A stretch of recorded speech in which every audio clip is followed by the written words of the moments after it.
This is a tutorial to how to use the Pipeline Incident Details tab. So there are 10 different display categories and numerous filters to be used on this tab. You can see that it's set on the display filter for pipe material, so you can see that it has the incidents by pipe material and the respective lengths and incident ratios. I can switch this to pipe substance category, and it will view the incidents and the lengths by the pipe substance category. I can also view that for a specific field center.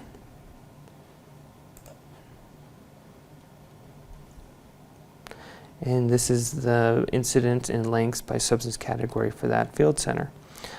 I can also view it by something like diameter. And these are the incidents by diameter and their respective lengths.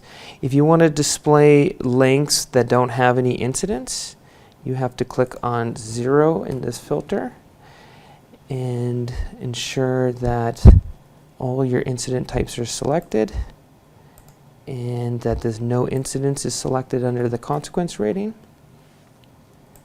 And this will display all the incidents and lengths by diameter, and you can see that if there is 0 incidents, it still displays the length for something like greater than 36 inch.